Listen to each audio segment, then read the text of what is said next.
Hello बच्चों, let's see this question and here this question say which three causes led to the subsistence crisis in France during the old regime।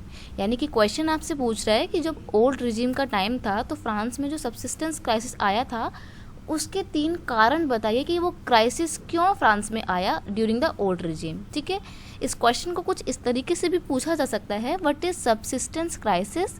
Subsistence crisis क्या है, explain any 3 factor responsible for the same. यानी कि subsistence crisis के लिए कौन कौन से 3 factor responsible थे, आपको उनके नाम यहाँ पे बताने हैं। 3 पॉइंट्स में आपको अपना आंसर देना है, राइट। तो सबसे पहले हम बताएंगे कि सबसिस्टेंस क्राइसिस क्या क्या था। ठीक है, तो सबसिस्टेंस क्राइसिस क्या था, देखो, it refer to an extreme situation where the basic means of livelihood are endanger. यानी कि ये एक ऐसी विकट परिस्थिति होती है, एक एक्सट्रीम सिचुएशन होती है जहाँ पर लोगों के पास उनकी बेसिक नीड्स को फुलफ़िल करने तक के लिए भी पैसे नहीं होते हैं, उनकी लाइवलीहुड जो है वो बिल्कुल खतरे में आ जाती है। ठीक है, तो एक ऐसी जो एक्सट्रीम कंडीशन होती है उसको बोला गया है सबसिस्टेंस क्राइसिस। अब फ्रांस में क्या होता है, लेट 18th सेंचुरी में सबसिस्टेंस क्राइसिस जो है वो क्रिएट हो जाता है, ये क्राइसिस आ जाते हैं। रीज़न क्या है इसके पीछे, तो वो देखते हैं। The population of France rose from 23 million in 1715 to 28 million in 1789।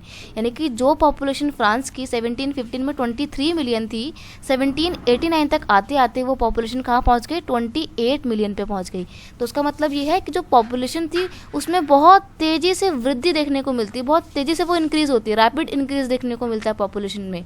ठीक है, और क्या होता है, जब पॉपुलेशन बढ़ेगी तो डिमांड भी बढ़ेगी, तो डिमांड जो थी फूड ग्रेन्स की वो भी लगातार बढ़ती जा रही थी। जैसे जैसे पॉपुलेशन बढ़ेगी वैसे वैसे उनकी फूड ग्रेन्स की डिमांड भी बढ़ती चली गई। ठीक है, अब जब फूड ग्रेन्स की डिमांड बढ़ेगी तो ऑब्वियस सी बात है सप्लाई भी करनी पड़ेगी, लेकिन सप्लाई उतनी तेज़ी से नहीं बढ़ी जितनी तेज़ी से डिमांड बढ़ रही थी। ठीक है, द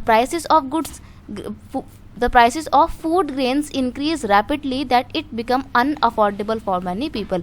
क्योंकि डिमांड बहुत ज़्यादा थी और सप्लाई कम हो रही थी, तो ऐसे में क्या हुआ, जो फूड ग्रेन्स थे, जो खाने पीने का सामान था, उसके प्राइस बहुत तेज़ी से इंक्रीज़ हो गए। ठीक है, बहुत तेज़ी से बढ़ गए कि कुछ लोगों के लिए अनअफोर्डेबल बन गए, मतलब लोग जो हैं वो सामान खरीद नहीं पा रहे थे, इतना महंगा हो गया। ठीक है, these product as their wages could not pace with the price of the bread. अब देखो क्या था, जो फ्रांस में ब्रेड है ना, फ्रांस का जो ब्रेड है वो स्टेपल फूड हुआ करता था फ्रांस के लोगों के लिए, लेकिन लोगों के जो वेजेस थे, यानी कि लोगों की जो इनकम थी वो नहीं बढ़ रही थी। लेकिन क्या हो रहा था, जो फूड ग्रेन्स थे उनकी जो प्राइसेस थी वो लगातार बढ़ती जा रही थी और डिमांड भी बढ़ रही थी, लेकिन फूड ग्रेन्स कम पड़ रहे थे, तो क्या हो रहा था, प्राइस बढ़ रहे थे। अब लोगों के पास इतना पैसा तो है नहीं कि वो बढ़े हुए दामों पे सामान को खरीद पाएँ, क्योंकि उनकी इनकम कम थी। तो ऐसे में लोग जो हैं वो भूखमरी का सामना कर रहे थे, लोगों के पास शॉर्टेज हो गई थी खाने पीने की।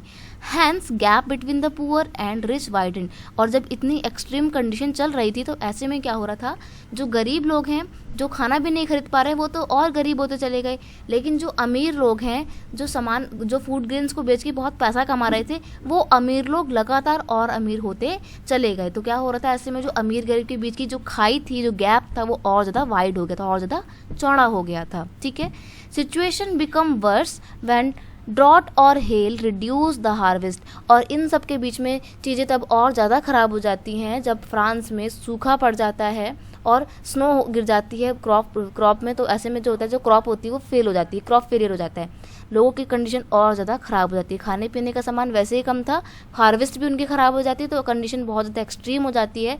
तो ऐसे में ये सब कंडीशन ने क्या दिया, इन सब कंडीशन ने मिलकर सबसिस्टेंस क्राइसिस को जन्म दिया और फ्रांस में कंडीशन लगातार ख़राब होती चली गई। जब लोगों को खाना पीना नहीं मिला तो लोग गुस्से में आ गए, और जब लोगों को लगा कि इतनी ज़्यादा ख़राब कंडीशन है और फिर भी लुई 16 नए टैक्सेस ला रहे हैं, टैक्स को रिवाइज कर रहे हैं, टैक्स में इंक्रीज़ कर रहे हैं, तो लोगों को बहुत गुस्सा आया।